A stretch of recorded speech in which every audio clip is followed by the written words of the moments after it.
small curved probe. That's always for echo. Labeling, ABC button, we don't have to worry about that for echo. Measurements would be red ruler when we go in actually to our echo part, but red ruler is where you'll do all your measurements from. To freeze an image, straightforward, snowflake will freeze your image. The number 1 button will print the image. The number 2 button is a 7-second video clip through the organs that we're going to use. Okay, so that's kind of an important one. To start an exam with our machines, the Blue-Q Sonics, we're going to choose our patient. Echo probes on, we'll hit next. Instead of abdomen here, we're going to ask it to do cardiac. When would you use deep? Would you ever use deep? I don't think so. I mean, you could always play with it. A huge dog, That means- you know. But is that abdomen or cardiac for deep? I don't know if that's an option on. We can check it. We'll see. We'll leave it open. Patient ID we leave blank. Let the computer generate one for you. Here we're going to. Oh, we need to add. Yes. And Yeah, we'll add her. We'll add her Yeah. too. Let's just. We need to hold get. on. Let's It would be put- nice to delete somebody too. Sure, I can do that for you.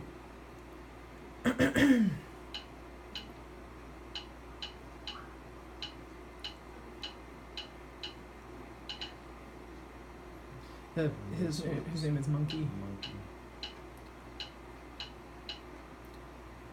And let's see what presets.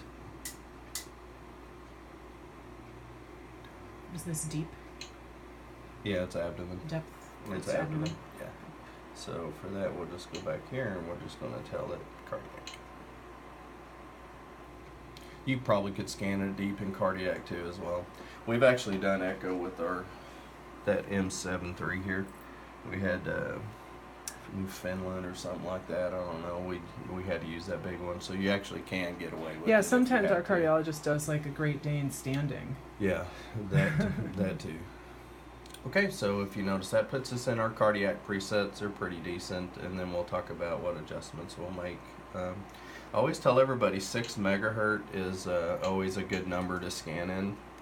So our system defaults to a 9 or a 6 depending on the patient, but if you're ever struggling or if you're just a creature of habit, 6 megahertz on the frequency will get you through a small dog and a moderately large dog as well. For an echo. For an echo, Okay. yeah, for echo. That's usually a good safe number.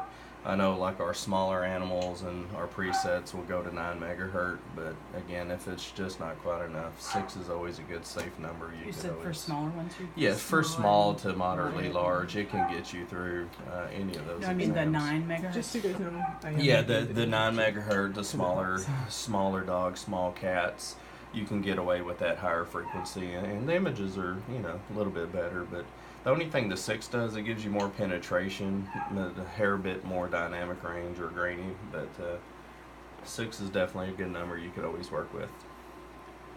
On our TGC function, this is one of the most common things we always have to call clinics back on if they just would have adjusted their TGC. And what this means quickly, and I think it'll help you while you adjust this thing, the letters mean time gained compensation. So when the ultrasound first comes in the body up here in the near field, it's called, it has all the energy, you know, a lot of energy up here. The deeper it goes and down into what's called the far field, it loses it as it goes through the body. So what we have to do is compensate for that energy. So if you notice our slants, we're compensating, we're putting more energy towards the bottom of the wave so the sound wave has more energy in the body. This goes for abdominal and or echo. So for the echo modules or the echo studies, it's the 3rd or 4th TGC down. So when you're scanning, and if you notice you're good and gray up here but black in the middle and the deep end, you just come here and you'll adjust your TGC. So 3rd or 4th one down for echo, and that'll kind of help keep your image nice and gray from top to bottom. That's pretty much it on the machine itself, so we'll just get right to scanning. So with the probe, here's the make you break you thing with the echo, and I think we talked about that last time. There's 3 probe maneuvers basically, and once you have those down, you're pretty much going to be golden from there. Okay, so our reference on the probe is the groove. So the deep groove on the probe, or notch, we can say. So we always just kind of say thumb on the groove, or thumb in the notch area. Okay, so to get long axis or short axis of the heart, it's just twisting the probe. So twisting the probe will get long axis or short axis. Just like if you're on the kidney. So if this was the kidney and you're on it long axis, you would turn to go short axis, okay? So with the echo, when we turn short axis with our machine, it's the groove to the tail to go short axis. Or a veterinarian over in Ireland, thumb to bum. And it seems to work pretty well. Just remember, because some natural rotation, they want to kind of rotate to the head. But no, short axis and echo with our machine is the groove rotates always to the tail.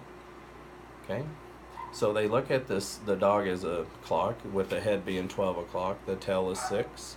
So you can just remember short axis, you rotate the probe or groove to 6 o'clock or 5 o'clock, a little bit past the tail for short axis. Okay, so twisting the probe in your hand will get the plane. Rocking the probe.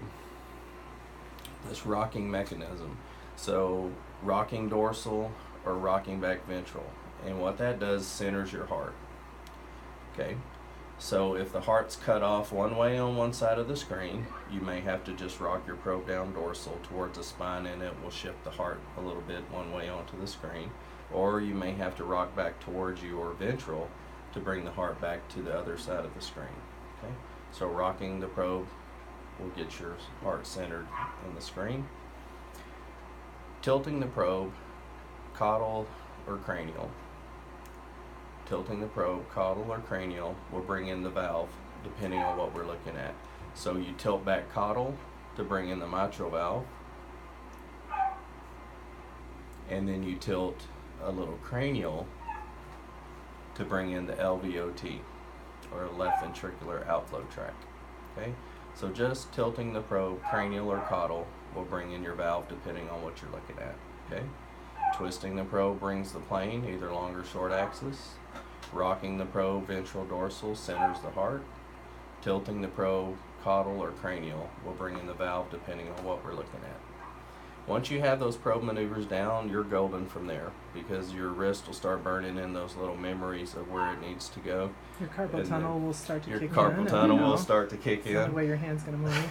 And quickly, this is so funny. I was just out at Flossmoor